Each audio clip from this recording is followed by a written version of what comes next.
10 wide receiver rankings. Some big names are on a bye. Kansas City Chiefs, Dallas Cowboys, a few more. So maybe that means some changes in the top 8 or top 16 here. And definitely based on some trades, some new players will get opportunities on top of that. Here we go. Your wide receiver 1 this week. That is Puka Nacua at the San Francisco 49ers. We've seen these teams already play this season.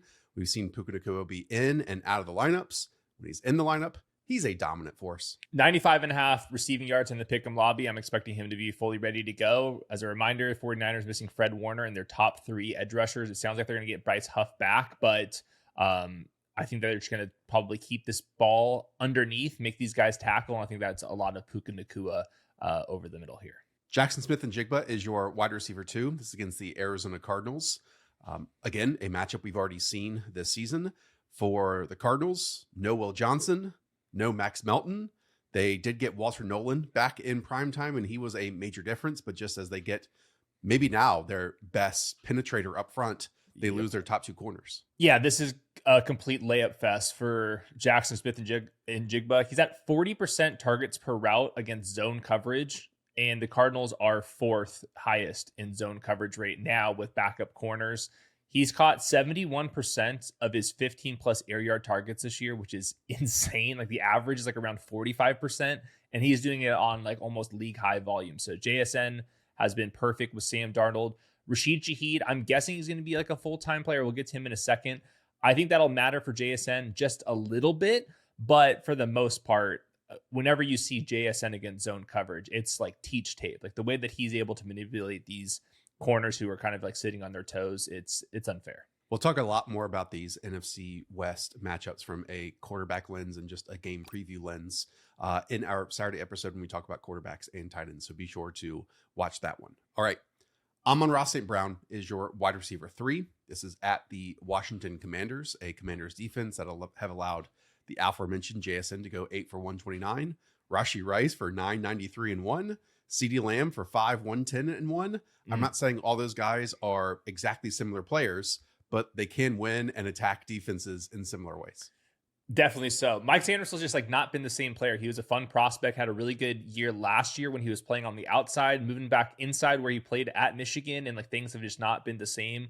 Marshawn Lattimore, their outside corner, he tore his ACL this last week too, so they might be rotating guys around. Either way, it's just the Commanders haven't been able to stop any. They got a bunch of defensive linemen on injured reserve. You got Bobby Wagner roaming the middle, so Amon-Ra St. Brown could win some races over the middle as well. So he has not been like the sexiest wide receiver 1 over the last couple of years, but damn, does he have the highest floor just about out of any of them. And an excellent podcaster on top of it. And the Commanders really can't rush the passer. So Here we go. Drop back game for Jared Goff, just firing down the field. Emeka Egbuka is back as your wide receiver 4. This is coming out of a bye week. Off the hamstring injury that he did suffer, though, and quickly returned in week 7 and week 8. Games of just 458 and 0 and 335 and 0. Obviously, Egbuka, as a rookie in the first few games, was on an absolute heater, despite maybe not super high target volume. And I would argue, despite what maybe some wide receivers did last week, namely Drake London, this is a really good Patriots corner group at all 3 spots, and definitely at least one elite talent in Christian Gonzalez. Both teams could really stop the run, though. So I think this is going to be like drop back versus drop back. And sometimes those games get pretty wonky. There's just no target competition for Emeka right now. Chris Godwin, there was news on him that he's probably not going to return until either late November or early December. It's a setback to a bone. You can't just like play through a bone injury. Like you risk, re-breaking it. So they're going to be patient. So it's just going to be Emeka and Tez Johnson, who we'll get to in a little bit. But yeah, it's not the cleanest matchup, but I just think they're going to drop back a ton because no one's been able to run the ball against New England. So that's a really good spot. And we talked about this on Stats versus Film. Even though the box scores have been low for Emeka, he's still running the same post routes and just been barely missed on them where he was lights out early on. So nothing's really changed for Emeka, I don't think. Yeah, those small stat weeks are kind of a Baker Mayfield thing. Again, we'll talk about that in tomorrow's episode. And by the way, Christian Gonzalez hasn't been shadowing other top wide receivers. Like what we saw with Drake London, I think 2 of his touchdown passes were against other cornerbacks in Marcus Jones and is it Jalen Mills is the other guy? Yeah. Yeah. So again, move your wide receivers around. And if you want to not attack Christian Gonzalez, you can do that too. All right. Davante Adams is your wide receiver 5. What a season. We bring it up all the time. 7 red zone catches, 7 touchdowns. I believe 5 in his last 2 games, something like that. He is the player that when you get him isolated in the red zone, it's a run play called, and we can break it off in a slant. We can break it off in a fade. And he's pretty good between the 20s on top of it too. Yeah. So this month he's the wide receiver 3 in usage. He's been a top 8 wide receiver over the course of the entire season. Matthew Stafford's playing like an MVP candidate. Team total is massive. 4th highest on the week. The same 49ers injuries that we just talked about, Puka, applied to Davante Adams. And my notes for the red zone, he has 13 targets inside the 10-yard line. Next closest is at 8. So he's got 5 more targets inside the 10-yard line than the second best across the league. Drake London, once again, Sunday morning, we're back. It's Berlin against the Indianapolis Colts here. Question for you. Do you think, or how do you think the Colts and Lou Anarumo are going to deploy Sauce Gardner in this opening game? So Sauce was shadowing opponent wide receiver ones. I'm guessing he's going to do a version of that. I think it's probably easier to game plan. You're like, all right, you're shadowing Drake London in your first game. And also Lou Anarumo could use the rest of the secondary and kind of play chess with those guys, bring blitzers if you have a number 1 outside corner, which now he does. Even with that, I think that they have no other option but to throw the ball to Drake London repeatedly. The ground game, we'll update this for Bijan. They don't have the right tackle. He has been on injured reserve for a long time. But now both of their guards are on their injury report, and one of them's for sure going to miss. The other one might play through injury. But if you guys see like the Falcons struggle to run the ball, I think it's an offensive line problem. And one way to combat that would throw the ball underneath to Drake London. Been highlighting that on Twitter in terms of also the tight end blocking on top of it and having to play Kyle Pitts now as their inline tight end. Not great. On top of that, Drake London is playing, 34% of his snaps in the slot. That was a key to getting back on track. Not sure why Zach Robinson went away from it. So obviously Sauce Gardner is not going to go inside to cover that. By the way, remember a couple weeks ago when we were kind of forced by the fantasy community at large to talk about the on-off splits here with Darnell Mooney and Drake London when they're on the same team? This is double-digit targets in 4 straight games here for Drake London. And it works. Also, DeForest Buckner out for the Colts. Yep. Neck injury, 4 games, all that type of stuff. Justin Jefferson is your wide receiver 7. This is against the Baltimore Ravens. Ravens have changed their secondary. The Gilman trade has allowed them to get Kyle Hamilton back in the slot, and that has also pushed Marlon Humphrey to the outside, opposite Nate Wiggins, and all these types of stuff. So, talk to me. What is Justin Jefferson going to do with J.J. McCarthy as his quarterback against this revamped Ravens secondary?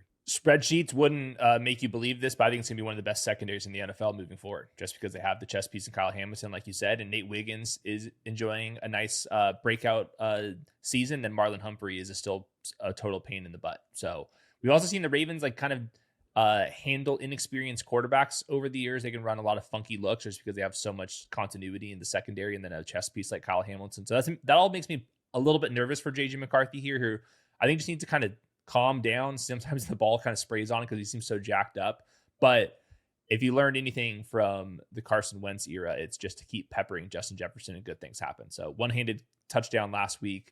At the end of the day, you can only move him so low, even if I do have some concerns with the Vikings offense right here. Justin Jefferson also only averaging 28 routes per game with J.J. McCarthy at quarterback. So that's a big, drastic difference versus what we've seen a couple years ago with him. Okay, Jaylen Waddle, maybe surprisingly for people because of how this Dolphins team and is viewed at large, is your wide receiver 8. Why do you still have so much confidence in him as a plug and play wide receiver 1 against this Bills defense? He's played 5 games without Tyreek Hill. One of them was in Cleveland in weather. If you remove that game, so now the 4 remaining games, he's averaging over 15 half PPR points on fringe wide receiver 1 usage. So they're expected to lose by nearly 10 points to the Bills here. They're at home. They're still projected for 20 points. Just the Bills are going to score a ton on Miami.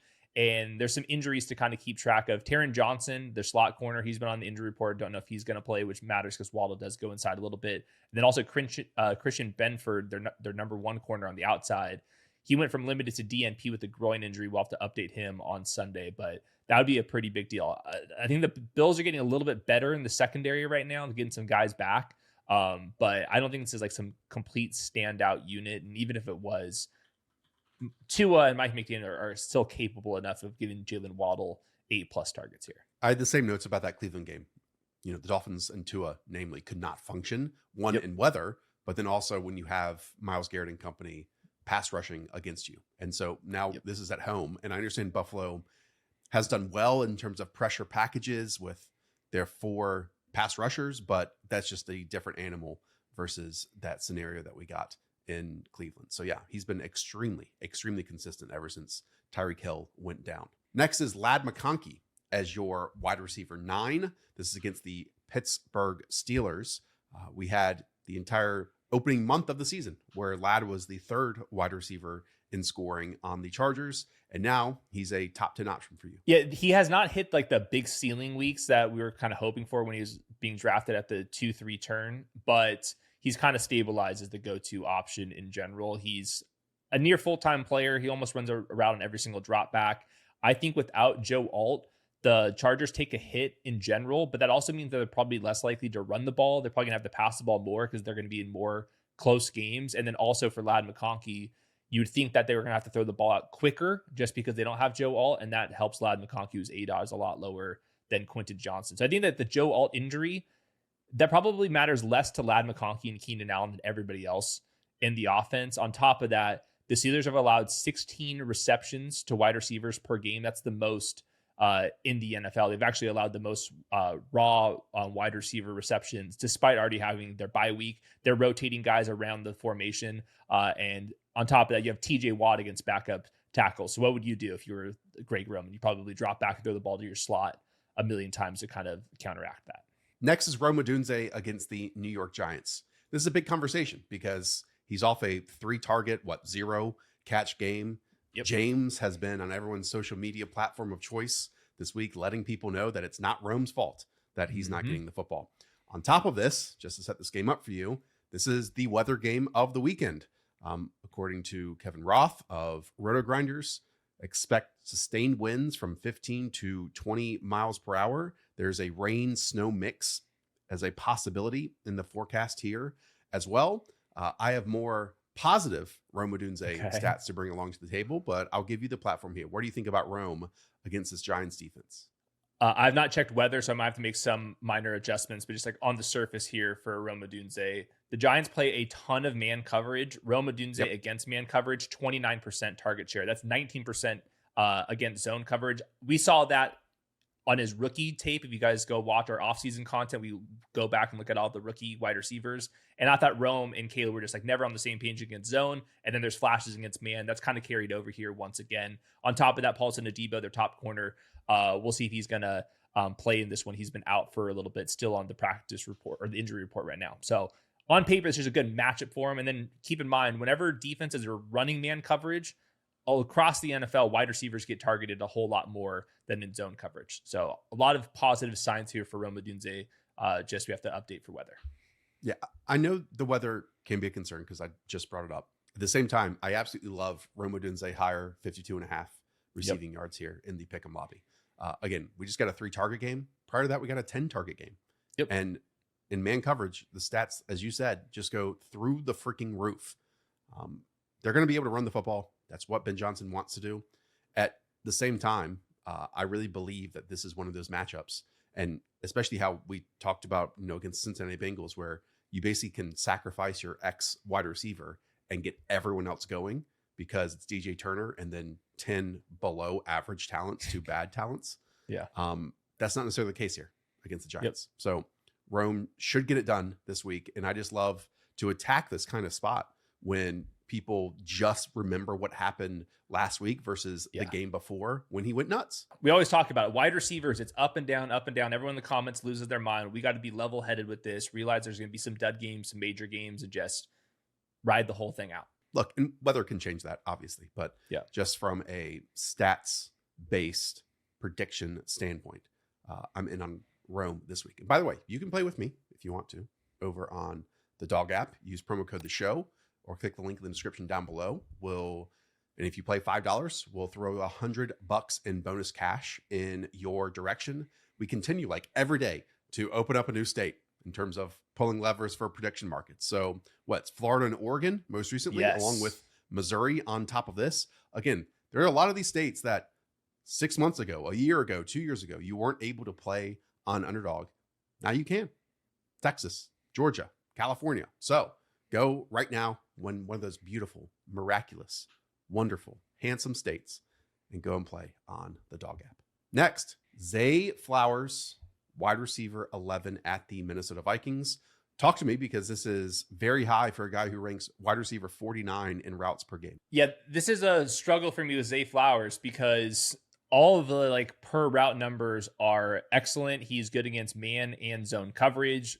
The Ravens are supposed to score a bunch of points here over the past 2 years. 2.2 yards per route with Lamar Jackson. That's strong as well. The problem is Zay Flowers has 5 of the 59 receiving touchdowns with Lamar over the last 2 years. 5 of 59. So is that just because he's small? Is that going to ever rebound positively here? I'm guessing it's kind of in the middle because they use all those tight ends and then Rashad Bateman. But the Vikings are also kind of an interesting defense as well when you have Andrew Van Ginkel returning and their offense or their defense just looking a whole lot better. So kind of middle grounding this. He might end up being just one of these players where you see 67.5 receiving yards in the pick 'em lobby, you get excited, but at the same time, you got to remember a lot of the wide receivers that are ranked a little bit lower than that in the yardage numbers are maybe a little bit more likely to score a touchdown than Zay Flowers, despite him being on the Ravens. Kind of like a weird player. This is the first time that Lamar Jackson and Brian Flores have faced off against each other. I think since the 2021 season.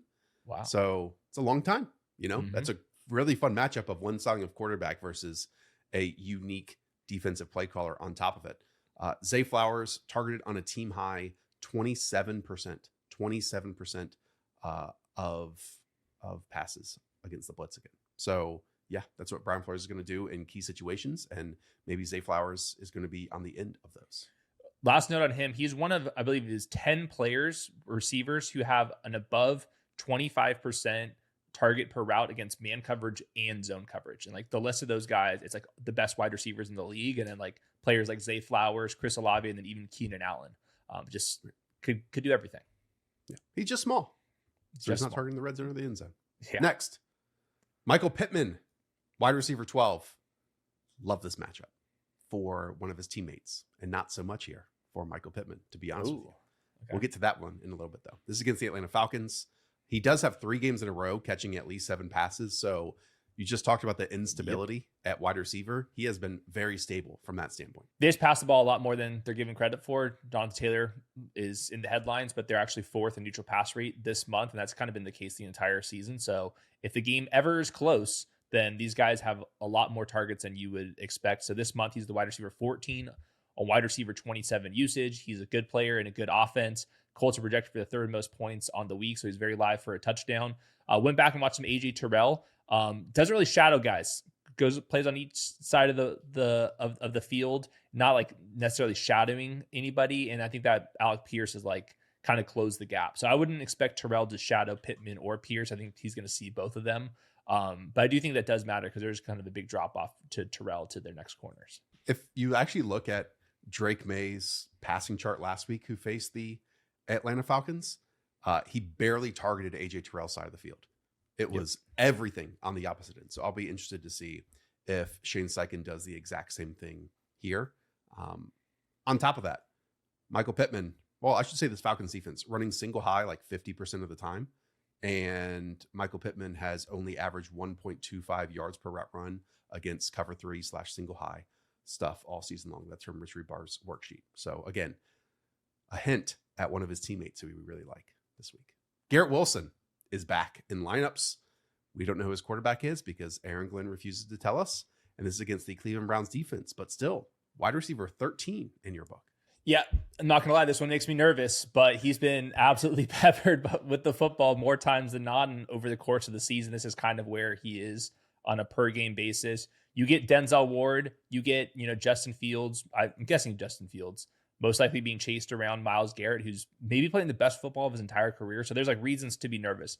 At the same time, Browns play a ton of man coverage because they got, the guys in the secondary to make it work. But against man coverage, Garrett Wilson has a 33% target share. So I think it's a tough matchup, but you're not going to be able to run the ball on the Browns right now. So I'm guessing he's just one of the plans is going to be throw the ball to Garrett Wilson as much as you can. So coming off of injury, this makes me nervous, but you have to throw somebody into this. And you'll see the next names. It's like not like a total layup line of wide receivers. On top of that, how does it feel to be 7 spots ahead of consensus who have him as wide receiver 20 this week?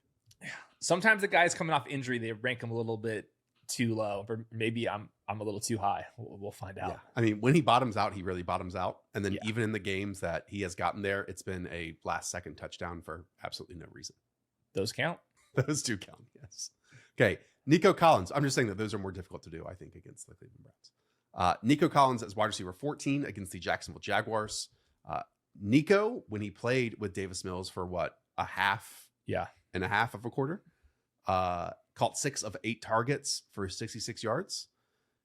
He also caught 8 of 11 targets for 104 yards and a touchdown in this first matchup against the Jaguars this season. So what are you expecting here in a return? 30% targets per route for Nico Collins with Mills last week. Jacksonville also faces the highest neutral pass rate on their defense just because they can stop the run, and they've kind of been rotating guys in the secondary. So maybe the game plan is to pass the ball instead of trying to run the ball against Walker. We're dealing with injuries, like Titus Howard is on the injury report. So I think there's a chance that the Texans kind of bottom out. At the same time, like you'd have to assume just throwing the ball to Nico Collins is their best option. So this is like there's been a cliff to me like already. We've reached the cliff. I would say right around Lad McConkey, I thought there was a cliff, and like these next 10, 15 wide receivers, it's all about the same to me. Well, I can just throw them all on the board if you want me to. Well, I'm not sure the comments would like that. I'm sure you guys have all heard about Harry's. For me, I know I use their body wash, spring scented.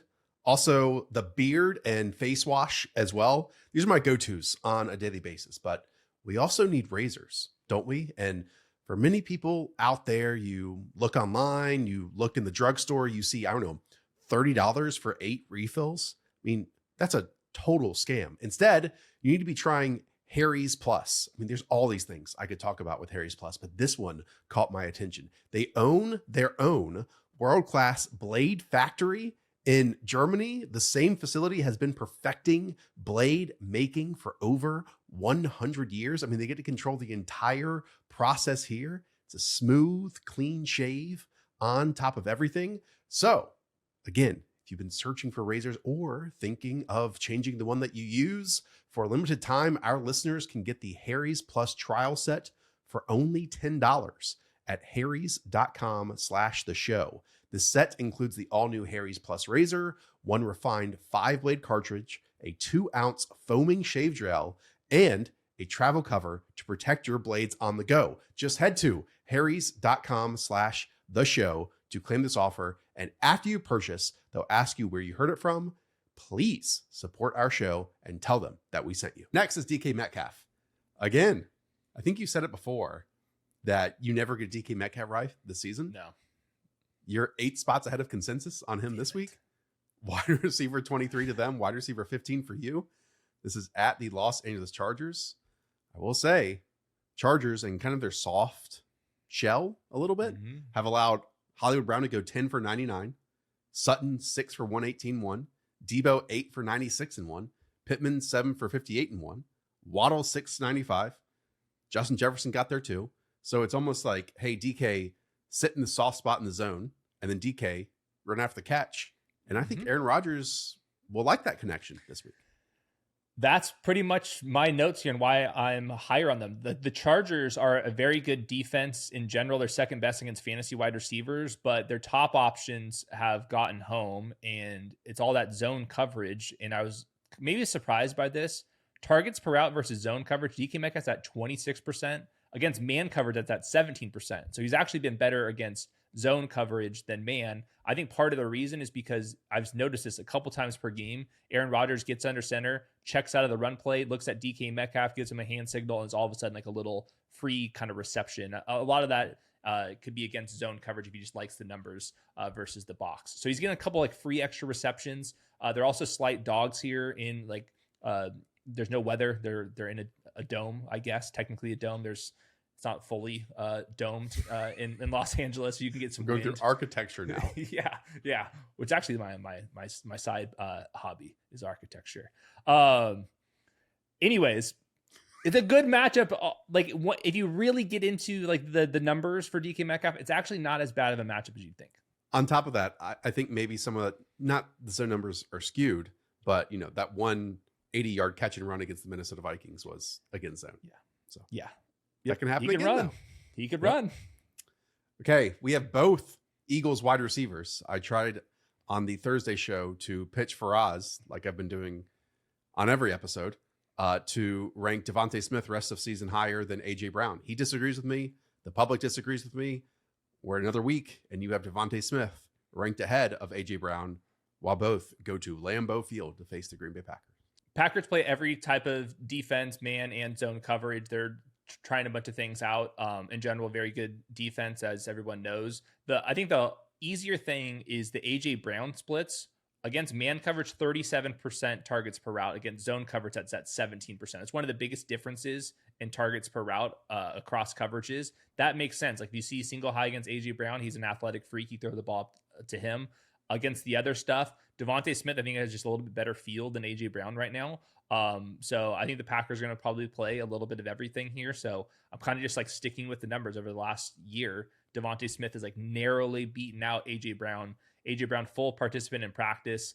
I'm assuming he's at full health, but he's been dealing with an injury for the entire season as well. So both these guys super boom bust. And if you actually look at it, wide receiver 16 and 17 is actually a lot higher than they've been for the last calendar year.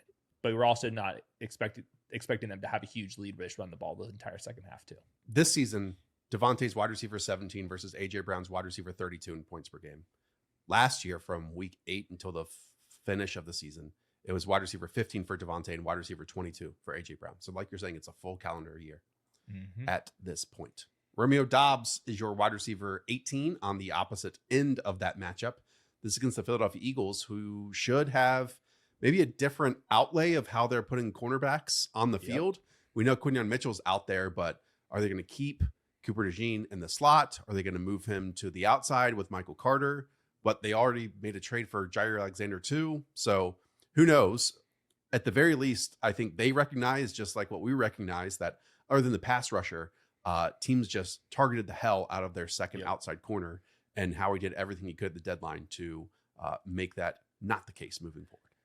The Eagles held corner 2 tryouts for the month of September. Nobody won the job, so they're rerunning these tryouts once again. So I don't know exactly how they're going to do it. I'm guessing they like DeJean as their kind of slot and cleanup player. So it's going to be Romeo Doubs versus Quinyon Mitchell on the perimeter. We'll see if Quinyon Mitchell actually like shadows Romeo Doubs. I doubt it. So I think Doubs is going to see some of Quinyon Mitchell and some of this unnamed wider or the cornerback 2 for the Eagles. So I think it's a fine matchup. Last week without Tucker Kraft, Doubs popped up for 16 expected half PPR points.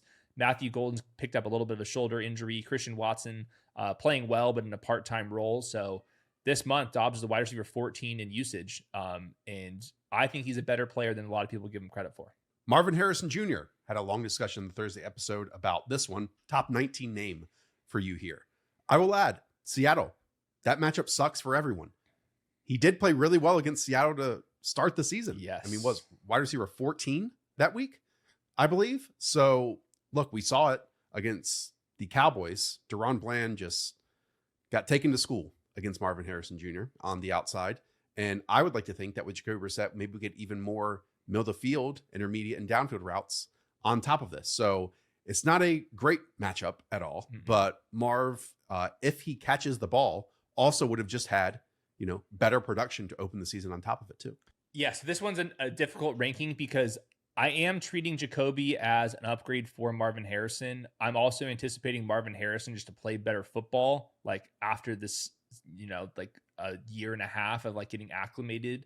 Do you also want to know, like what you said, you're going from maybe the worst defense to the best defense in 1 week. This has like what can go wrong potentially. We're like, oh man, there's Jacoby Brissett, the guy that's been on 7 teams in the NFL. So that makes me a little bit nervous. Seahawks are also getting like better in the secondary because Nick Emmanwori, their second round safety, is starting to break out. So Only 4 wide receivers have over 70 yards against Seattle this entire season. Marvin Harrison was like one of the guys that did get him. So kind of like middle grounding this one. The Eman Mori stuff is going to be an awesome matchup against Trey McBride because they're basically treating him as their big slot nickel.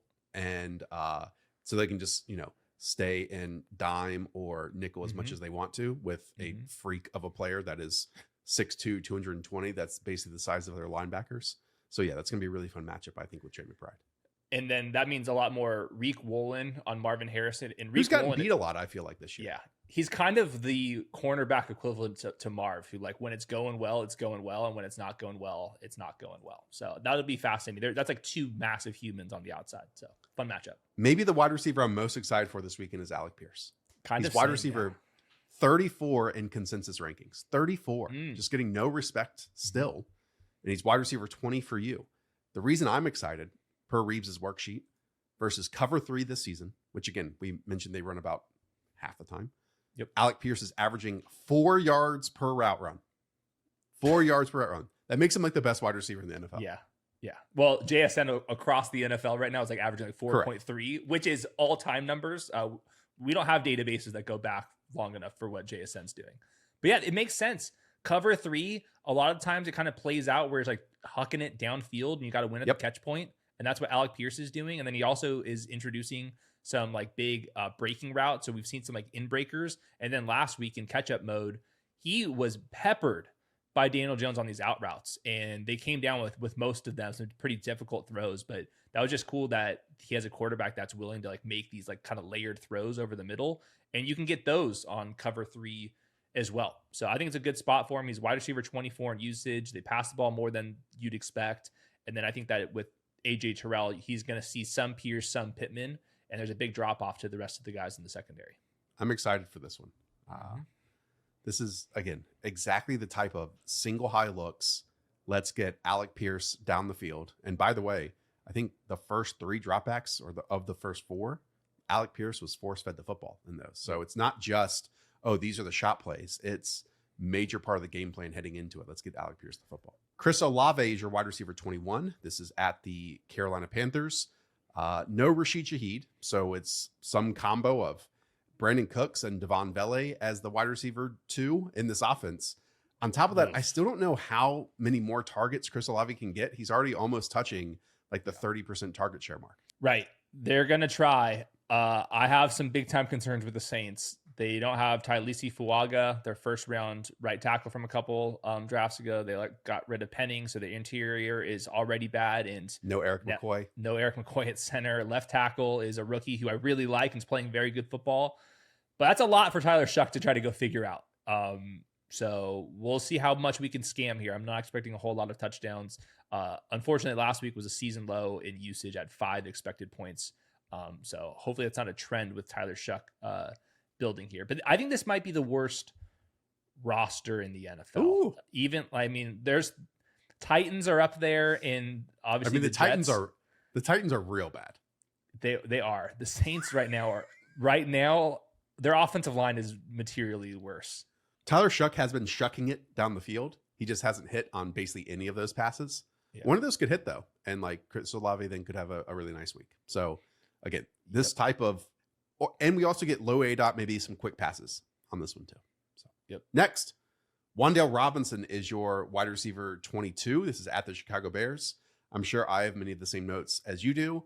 Against slot receivers, the Bears have been absolutely terrible this year. They are 29th in yards per target. They are allowing a league high 18.4% touchdown rate to inside wide receivers.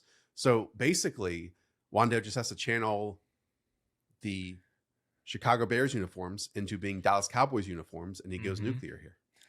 Yep. He's going to need all 14 targets to reach 80 yards, but I think that he has a chance to get a bunch of targets in this one. Part of the Bears' problem at nickel corner is Kyler Gordon's just been injured, and they just finally put him on injured reserve this last week. So they're missing their top corner on the outside. They're missing Kyler Gordon over the middle. So yeah, it's just a bad spot. They also got like linebackers and edge players on the injury report. Same thing. I think Kevin Byard, their safety. So we'll see. Final injury report for Chicago Bears defense right now might be pretty ugly.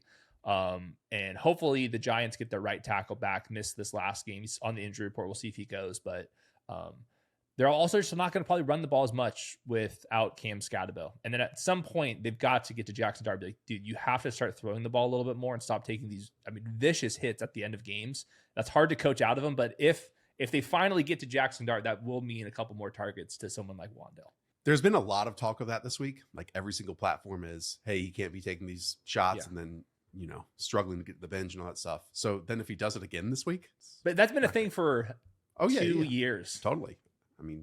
We have talked about it basically every single time we bring up Jaxon Dart. Okay, next. Stefon Diggs is your wide receiver 23. Just one game this year, over 75% of dropbacks he's been in the field, but he was on the field for just less than that at 72.5%. Without Kayshon Boutte, I'll be very intrigued to see if Mike Vrabel and Josh McDaniels lean in a bit more into Stefon Diggs here. So last week, without Kayshon on the field, he was still at 73% dropbacks. Okay. So hopefully that goes up after they kind of think about this one. I just think in general, this is the game where you're just going to see a lot more dropbacks than usual because both trenches on defense are elite and the Patriots haven't been able to run the ball. So there's no way they can go into this thinking they're going to run the ball at all. So you're just going to be dinking and dunking, and we'll see how much Todd Bowles wants to bring the blitz. But I do think that Steph Diggs is like a perfect matchup where you got a potentially chaos defense, and then you have a rookie wide receiver opposite Steph Diggs. I would guess the game plan here is going to be like, hey, let's have Stefon Diggs have one of those games. So I think like going into this, I haven't felt this good about his matchup probably since the Bills game. And the Bucs have allowed a wide receiver to hit at least 75 yards in 4 straight games. So this is one of the players where I do think that ladders, pick'em, DFS, battle royales, anything with promo code The Show attached to them, I do like Steph Diggs. Let's see what it is in the lobby right now for Stefon Diggs. Pulling this up immediately. 55.5 receiving yards, which is actually higher than a lot of the names we've already discussed here. 4.5 receptions, 6.5 targets. Wow. 6.5 targets. I like it. Maybe that first touchdown score mark at 5.24x. Again, you can go play on the Dog app. If you're in the gorgeous states, Florida, Texas, Oregon, California, Georgia, all of you, 40 of 50, not just the ones that I mentioned, go and play an Underdog right now. They support the show, and you should support them. Next is Jauan Jennings, your favorite player in the league. He is wide receiver 24 against the LA Rams. He has topped 45 receiving yards, I think just one time this season. However, against the Rams was when we got like the Kendrick Bourne, Jake Tongas, like ultimate game of their lives. Jauan Jennings, I feel like either was hobbled or missed that game on top of it. Maybe he can fill in and be the superstar that the San Francisco 49ers need at pass catcher right now. This is just a game where I think they're going to have to pass the ball a lot because their run blocking has not been very good. And you got this defensive line that's really solid. They run like a lot of like soft zone coverage. And that's where Jauan Jennings historically has been very good. This year it's kind of flipped. He's actually one of the highest in against man coverage and targets per route. But I think I'm just willing to throw away weeks 1 through about 5 or 6 for Jauan Jennings because the injury report on all those games, he was either out there playing through various injuries or was just like leaving at halftime. So he just has been on the injury report the last couple weeks. And I don't think that's a coincidence. That's been like the most productive and most utilized he's been. So I think I'm just going to lean into that. I think that the Rams or the 49ers are going to really struggle against the Rams offense. So if they're chasing points, and I think Mac Jones or Brock Purdy, whoever it is, the offense is still very functional, and Ricky Pearsall, it seems like we're still a couple of weeks away with him. So I think it's just a good spot for Jauan. Let's talk about the Chargers wide receivers not named Ladd McConkey, because next is Quentin Johnston and then Keenan Allen. Why the slight nod of QJ over Keenan here? Who's more likely to have like 120 yards and a touchdown? It's still QJ. So I'm kind of like leaning into that. I think that Keenan Allen has like a good shot of like catching plenty of passes here, but QJ, let's start with him. Still mostly a full-time player. He runs almost all of the dropbacks. I think it's going to be a little bit more difficult for him to hit these ceiling games because of Joe Alt. So I talked up Ladd McConkey for the quick hitting stuff. That goes against Quentin Johnston. But at the same time, the Steelers have been busting a lot of coverages, and they're pretty slow in the secondary.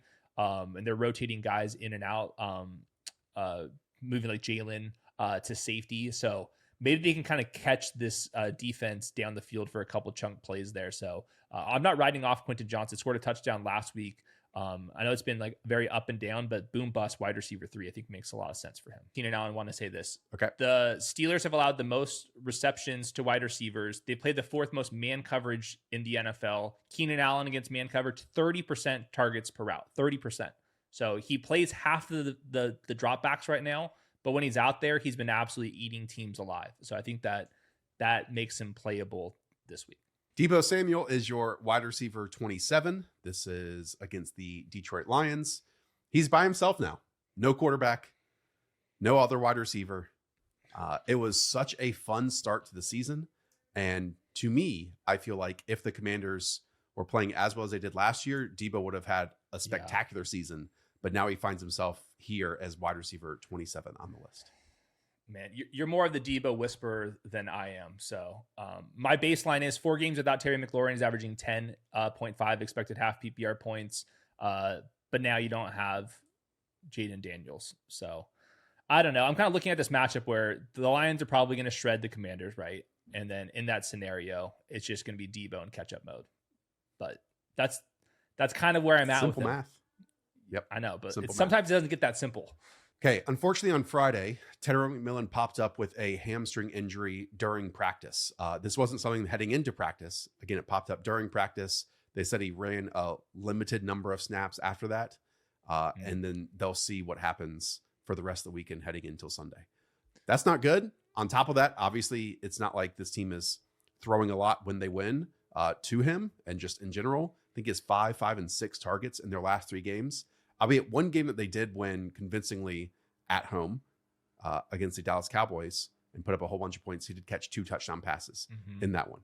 But hamstring injuries that pop up out of nowhere on Fridays, never a good sign. Yeah, this is my ranking before the injury. So I think I'll probably have to adjust him down, even if he does play. And like you said, Panthers, they're 31st in neutral pass rate this month. So unless they're losing, and they're not supposed to lose against the Panthers here, it's going to be hard for him to hit the 7th, 8th, 9th target. So now you are against the Saints that, like you said, with the Cowboys, he just scores the touchdowns and it doesn't end up mattering. But I like Tetairoa McMillan when they're expected to lose. And that's why I ranked him aggressively last week against the Packers. And then here comes big boy Rico to kind of end that parade. Unfortunately, he did drop a touchdown last week.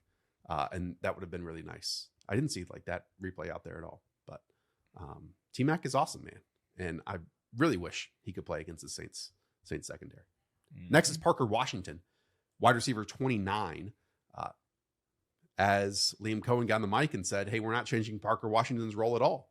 And so Hayden, without Brian Thomas Jr., without Travis Hunter, without De'Ami Brown, Parker Washington is going to get targets on this team. He is. The Jaguars are first in wide receiver usage this month. We'll see if that kind of continues as their entire offense changes. But Parker Washington, just a quality slot wide receiver, more of a reliable option. So they're just going to put him in that role. The Liam Cohen offense has largely been a slot offense with some shot plays down the field and then a lot of running back usage. So it's a pretty valuable role for Parker Washington to have by playing in the slot. He's got the easier matchup. Probably not going to see Derek Stingley as much as like Jacoby Myers is. I'm expecting Myers to play most of the snaps, if not all of them. So I feel good that he's kind of like in the middle of all these discussions. Don't love him because I have some concerns about Jacksonville just against the Texans, but he at least has the softest matchup here. Tez Johnson off bye. Tez Johnson still a starting wide receiver. Tez Johnson might do a backflip in the end zone this week. Hell yeah. Yeah, he's just a lot of fun. So, like I said with Emeka, the Chris Godwin update is very good news for Tez Johnson. I don't think we're going to see Chris Godwin for another month. And the last 2 games for Tez, 12.7 and 8.1 expected points. He has this kind of role where he can win downfield. He also had that crazy screen touchdown where he was hurdling guys, spinning guys, and their backup right tackle was just murdering dudes out in space. They might get Luke Gedeke back. So 4 out of their 5 linemen could be healthy here. It's been a long time since we've had any positive news with Tampa and their injuries. So still a huge team total, and I don't think they're going to be able to run the ball against New England. So I think that Tez Johnson's like a totally fine wide receiver 3 play. Jameson Williams, wide receiver 31. Anything you want to add here? It's obviously a roller coaster. He did break open a big gain last week, but he's running like 95% of the routes. it just doesn't really matter in terms of being part of the every week game plan. Yeah. JMO reminds me of Tez Johnson, pretty much the same role. No Marshawn Lattimore. So he's going to be facing a backup as the outside corner for the Commanders. And then their other starting corner has been Trey Amos, a rookie who I did like in the draft, but also he still is a rookie. So spin that wheel. Hopefully we get the long touchdown like we had with Jameson Williams last week. Jordan Addison, another wide receiver 2 in his team. Anything you want to add here? I mean, Nate Wiggins and Marlon Humphrey on the outside with Kyle Hamilton in the slot. It's just a very difficult matchup for a quarterback making his 4th start ever. And the last 2 weeks with JJ McCarthy and just everyone kind of else healthy, 6.2, 7.2 expected half PPR points. If that holds, that's wide receiver 57 usage. I don't think it'll be that low, but his usage has kind of ticked down. And like you said, with Justin Jefferson, just the routes are going to come down if they're going to try to be more balanced with JJ McCarthy, which I think makes sense. And that's exactly how he was used at Michigan. Khalil Shakir is the first Bills wide receiver we talked about in this episode. He has at least 5 receptions in 4 of the past 5 games that he has played. But those receptions come attached to a 3.7 ADOT, I should say, because he's a yards after catch demon.